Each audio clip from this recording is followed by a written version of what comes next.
فأنا ناصح لإخواني بالصدع بالحق تبيض وجوههم. السكوت في مسألة الحزبية يضرها، فاصدع بما تؤمر وأعرض عن المشركين. سلامي على دماج ورجالها والشيخ يحيى ودار العلم ياسر. Bismillahirrahmanirrahim. Waalaikumsalam warahmatullahi wabarakatuh. Allah Subhanahu wa taala telah berfirman, "Wal mu'minuna wal mu'minatu ba'duhum awliya'u ba'd, ya'muruna bil ma'rufi wa yanhauna 'anil munkar, wa yuqimuna sholata wa yu'tuna zakata wa yuti'una Allah wa rasulahu. Ulaika sayarhamuhumullah, innallaha azizun hakim." Orang-orang yang beriman dari kalangan lelaki dan perempuan, sebagian mereka adalah wali. Wali yaitu penolong, pelindung, yang membantu dan seterusnya. Sebagian mereka wali bagi sebagian yang lain.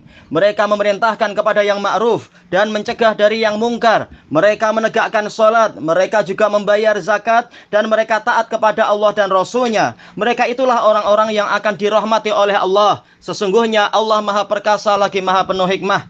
Di sini ada dalil tentang wajibnya melakukan amar ma'ruf nahi mungkar, dan ini adalah perkara sebagai bagian dari ta'awun alal birri wa taqwa, bagian dari at-tawalli, yaitu berwala, loyalitas.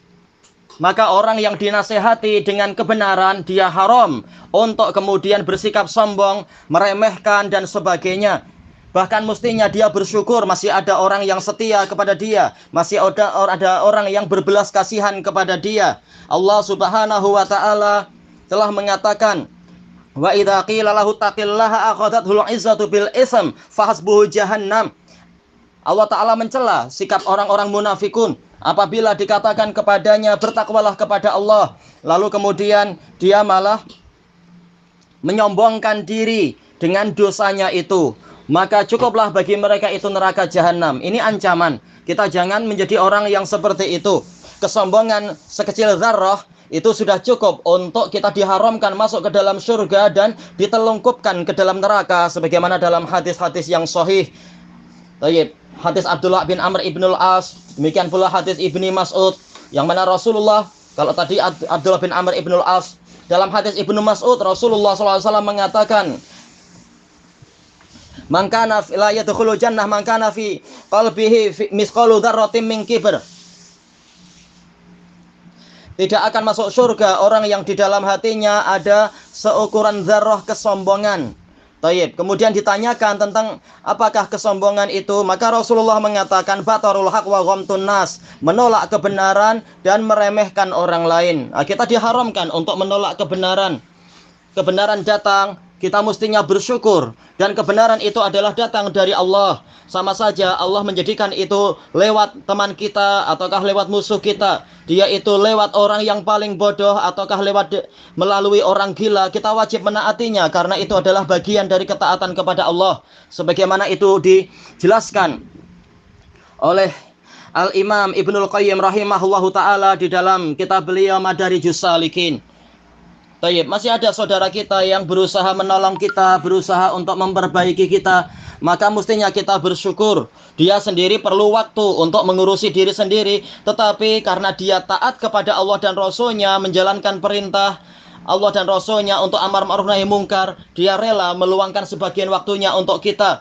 Maka kita wajib untuk bersyukur atas kebaikan tadi, bukan malah kemudian menyombongkan diri.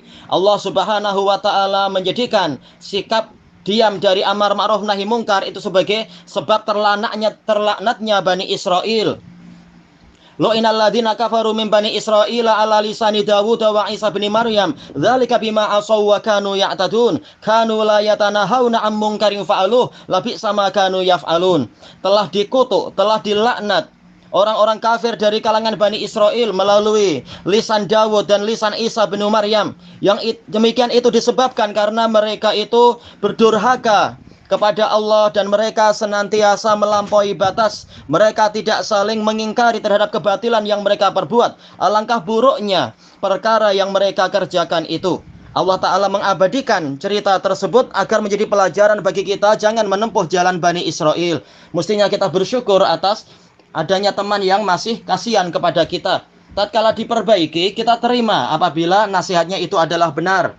Memang Allah tahu isi hati kita, tetapi Allah juga menilai sesuatu itu dengan amalan kita. Dan ucapan lidah itu bagian dari amalan, bukan hanya sekedar isi hati.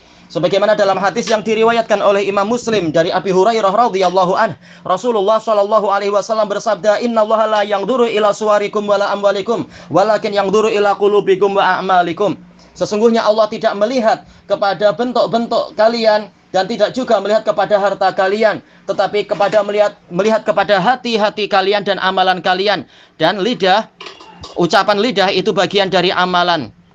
Taib. Apakah layak kita mengatakan nggak apa-apa kita mengucapkan kalimatus syirik, yang penting Allah tahu niat kita? Apakah seperti itu? Itu tidak benar. Allah Subhanahu wa taala mewajibkan kita untuk mengucapkan la ilaha illallah Muhammadur Rasulullah. La ilaha illallah ini perbaikan hati. Muhammadur Rasulullah ini adalah perbaikan fisikal dari sisi mengikuti syariat. Tidak ada dalam syariat Nabi memerintahkan mengucapkan kolbun, membaca kalbun, itu tidak ada. Taib, yang diperbaiki adalah kalbun, yaitu apa? Kolbun, bukan kalbun. Kalau diperbaiki, hendaknya kita bersyukur. Allah tahu isi hati kita, dan Allah tahu siapa orang yang malas di dalam belajar, dan siapa orang yang meremehkan dalam belajar, dan siapa orang yang berusaha baik, hanya saja dia keliru. Allah tahu itu. Taib. Adapun ucapan dia sekarang banyak fitnah, banyak orang pintar tapi menyimpang. Apakah yang salah adalah karena belajarnya? Ini kalam batil. Justru yang kebanyakan terfitnah, kebanyakan celaka, itu bukan orang alim. Yang lebih banyak celaka adalah orang-orang jahil. Orang alim segera nampak disebut-sebut itu fulan, fulan, fulan, seperti yang disebutkan di dalam pertanyaan. Tetapi orang jahil yang terfitnah berapa juta, lebih banyak lagi. Taib, jangan berdalilkan dengan penyimpangan beberapa orang alim, kemudian mengatakan tak perlu banyak belajar. Justru orang yang tidak belajar, dia itulah yang menjadi dohiyatul fitan, sebagaimana dijelaskan oleh para a'immah salaf dan juga para ulama salafiyun di zaman sekarang. Semakin dia berilmu, semakin dia dijaga oleh Allah Ta'ala, karena Rasulullah telah menjamin, man yuridillahu bihi khairan yufaqihu fiddin. Barang siapa dikehendaki oleh Allah untuknya kebaikan, Allah akan jadikan dia faqih terhadap agama. Berarti orang ini dijaga oleh Allah, tentunya dengan syarat-syaratnya. Berarti orang yang tidak mau belajar, dia inilah yang tidak Allah kehendaki kebaikan. Justru mereka itulah orang-orang yang akan banyak tertimpa fitnah. Taib.